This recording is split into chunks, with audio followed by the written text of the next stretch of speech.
একটি প্রশ্ন অনেকদিন ধরেই মানুষকে ভাবিয়ে তুলেছে। আপনার তৈরি যন্ত্র একদিন যদি আপনাকেই নিয়ন্ত্রণ করে, তাহলে আপনি কি পারবেন কিছু করতে? যদি রোবট একদিন আপনার কাজ, চিন্তা, এমনকি জীবন সিদ্ধান্ত নিয়ে নেয়, তাহলে ভবিষ্যৎ কোথায় যাচ্ছে? এই প্রশ্নগুলো এখন শুধু কল্পবিজ্ঞানই নয়, বরং বাস্তবের এক অংশ। আজ আমরা জানব কৃত্রিম বুদ্ধিমত্তা বা এআই কি, এটি কোথা থেকে এসেছে, এটি আমাদের জীবনে কি পরিবর্তন আনছে, এবং সবশেষে আমরা কি হেরে যাব আমাদের এই তৈরি যন্ত্রদের কাছে? কৃত্রিম বুদ্ধিমত্তার জন্ম 1950 সালে একজন ব্রিটিশ গণিতবিদ অ্যালান টিউরিং প্রথমবার প্রশ্ন করেন, ক্যান মেশিন থিঙ্ক?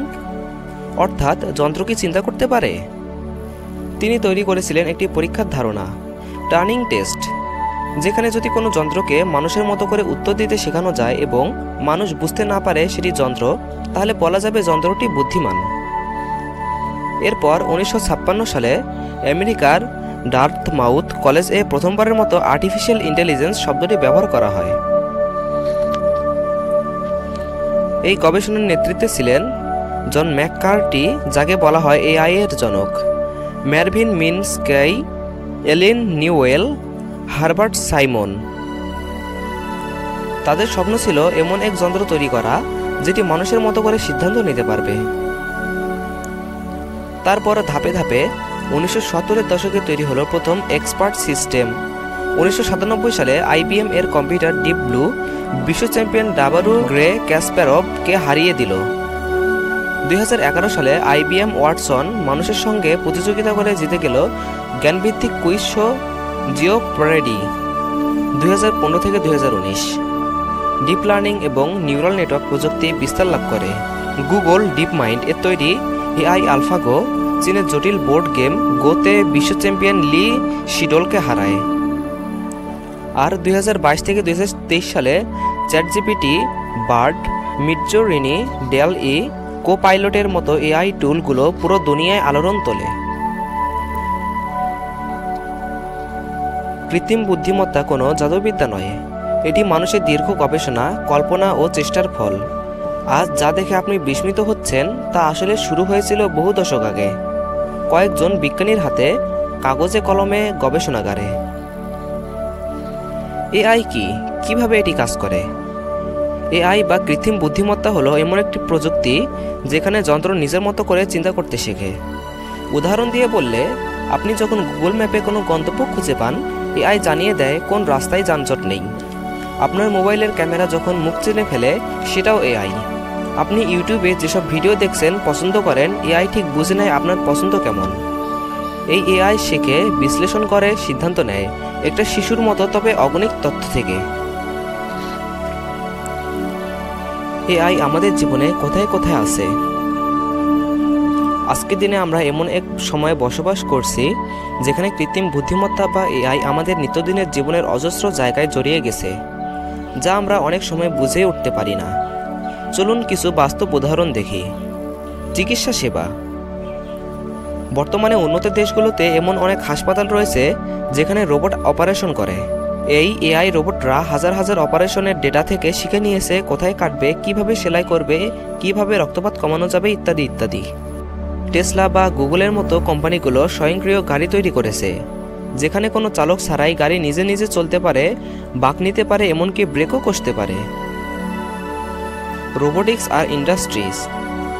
অনেক বড় বড় কোম্পানিতে এখন মানুষের বদলে কাজ করছে রোবট। রাত দিন বিশ্রাম ছাড়াই তারা কাজ করে যাচ্ছে। ডেলিভারি, প্যাকেজিং, ইনভেন্টরি ম্যানেজমেন্ট সবকিছু এআই এর নিয়ন্ত্রণে। শিক্ষা, বিনোদন, এমনকি সাংবাদিকতা। এখন এমন অনেক স্কুলে এআই পড়াচ্ছে। এআই দিয়ে বানানো হচ্ছে কবিতা, গল্প, এমনকি সংবাদ প্রতিবেদনও। আপনার দেখা একটি সংবাদ, তা হয়তো সম্পূর্ণ একটি কম্পিউটার তৈরি করেছে। এত কিছু শুনে আপনি যদি অবাক হন, তাহলে সেটা স্বাভাবিক, কিন্তু এখানেই শেষ নয়। যেখানে এআই আমাদের জীবনকে সহজ করেছে, সেখানে কিছু বড় প্রশ্ন উঠেছে। এই যন্ত্রগুলোর সীমা কোথায়, এবং এগুলোর নিয়ন্ত্রণ আমাদের হাতে থাকবে তো? বিখ্যাত বিজ্ঞানী স্টিফেন হকিং বলেছিলেন, একদিন কৃত্রিম বুদ্ধিমত্তা এতটাই উন্নত হয়ে উঠবে যে সেটি মানুষের চেয়ে বেশি চিন্তা করতে পারবে, আর তখনই শুরু হবে আসল সংকট। ইলন মাস্ক বলেছিলেন, এআই হচ্ছে এমন এক শক্তি যেটি আগুনের মতো। আপনি যদি ভালোভাবে ব্যবহার করতে পারেন তাহলে আপনাকে আলো দেবে, কিন্তু একবার যদি নিয়ন্ত্রণ হারান তাহলে সব পুরো ছারখার হয়ে যাবে। এই কথাগুলোর পেছনে গভীর ভাবনা রয়েছে। আজকের এআই এখনও আমাদের মতো ভাবতে বা অনুভব করতে পারে না, কিন্তু এটি প্রতিনিয়ত শিখছে ডেটার মাধ্যমে, অভিজ্ঞতার মাধ্যমে। আপনি যদি ভুলভাল তথ্য দেন সেটাও শিখে নেয়। আপনি যদি একে স্বাধীনভাবে চলতে দেন, এটা নিজের সিদ্ধান্তও নিতে পারে। একটা সময় আসতে পারে যখন এআই সিদ্ধান্ত নেবে কে চাকরি পাবে, কে চিকিৎসা পাবে, এমনকি কোন দেশ নিরাপদ আর কোনটা না। এই ক্ষমতা যদি কারো হাতে থাকে, একটি নির্দিষ্ট সরকার, একটি নির্দিষ্ট কোম্পানি বা একটি যন্ত্রের নিজের হাতে, তাহলে সেটা হতে পারে এক ভয়ঙ্কর ভবিষ্যতের শুরু।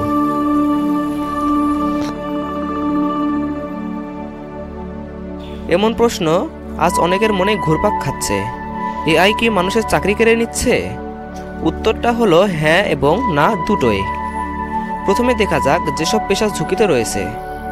ডেটা এন্ট্রি অপারেটর, একঘেয়ে ও নির্দিষ্ট নিয়ম মেনে কাজ করা এআই খুব সহজেই করে ফেলছে।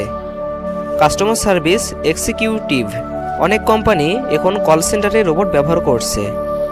বেসিক রিপোর্ট লেখক অথবা জার্নালিস্ট, এখন এআই নিজেই সংবাদের শিরোনাম তৈরি করে ফেলতে পারে। ডেলিভারি ও গুদাম ব্যবস্থাপনা, রোবটের সাহায্যে কোম্পানিগুলো দ্রুত ও নিখুঁতভাবে কাজ চালিয়ে নিচ্ছে।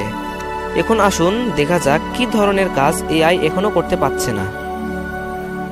সৃজনশীল কাজ, যেমন অভিনয়, কবিতা লেখা, সিনেমার নির্দেশনা। মানবিক স্পর্শের কাজ, যেমন একজন শিক্ষক বা একজন ডাক্তার যিনি রোগীর মন বুঝে কথা বলেন। নৈতিক সিদ্ধান্ত, যেখানে শুধুমাত্র তথ্য না বরং বিবেক, অনুভূতি এবং অভিজ্ঞতা দরকার। সত্য হলো এআই কিছু কাজ কেড়ে নিচ্ছে, কিন্তু আবার কিছু নতুন কাজও তৈরি করছে, যেমন AI trainer, promote engineer, robotics maintenance expert. সুতরাং প্রশ্ন এই নয় যে চাকরি থাকবে কিনা, বরং প্রশ্ন হলো আপনি কতটা প্রস্তুত নতুন যুগের জন্য নিজেকে গড়ে তুলতে। মানুষ আর যন্ত্র কি একসাথে টিকে থাকতে পারবে?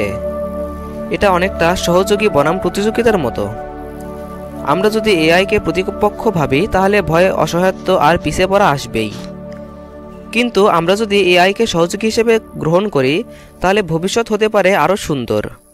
চিন্তা করুন তো, একজন চিকিৎসক যিনি রোগ নির্ণয়ে এআই এর বিশ্লেষণ ব্যবহার করেন, একজন শিক্ষক যিনি এআই এর সহায়তায় ছাত্রদের জন্য ভিজুয়াল কন্টেন্ট তৈরি করেন, একজন নির্মাতা যিনি স্ক্রিপ্ট লেখার কাজে এআই ব্যবহার করেন তবে নিজেই সংবেদনশীলতা যোগ করেন।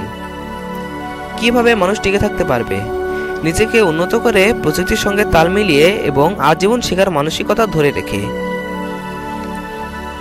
একটা বিষয় মাথায় রাখা জরুরি, এআই কখনোই আপনার মতো করে চিন্তা করতে পারবে না, তাই মানুষ হওয়াটাই আপনার সবচেয়ে বড় শক্তি। ভবিষ্যতের পৃথিবী কেমন হবে? এই প্রশ্নের উত্তর পুরোপুরি নিশ্চিতভাবে কেউই দিতে পারবে না, তবে কিছু সম্ভাবনার দিকে আমরা তাকাতে পারি। এআই সহায়ক সমাজ, যেখানে প্রতিটি মানুষ তার সৃষ্টিশীলতা কাজে লাগাবে এবং এআই হবে তার সহায়ক।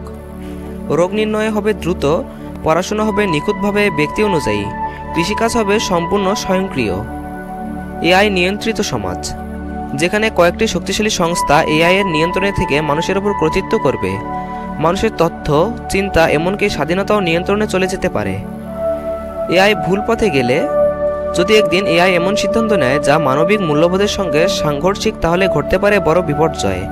এমনকি যন্ত্ররা নিজেই তৈরি করতে পারে আরও শক্তিশালী যন্ত্র যার নিয়ন্ত্রণ থাকবে না কারো হাতে। এই তিনটা ভবিষ্যতের মধ্যে কোনটা আসবে তা নির্ভর করছে আজ আমরা কেমন সিদ্ধান্ত নিচ্ছি তার উপর। শেষ কথা, আপনি কি প্রস্তুত? এই যাত্রা কেবল প্রযুক্তি নয়, এই যাত্রা মানুষত্ব বনাম কৃত্রিম বুদ্ধিমত্তার। আপনি যদি প্রশ্ন করেন মানুষ কি হারবে, আমার উত্তর হবে না।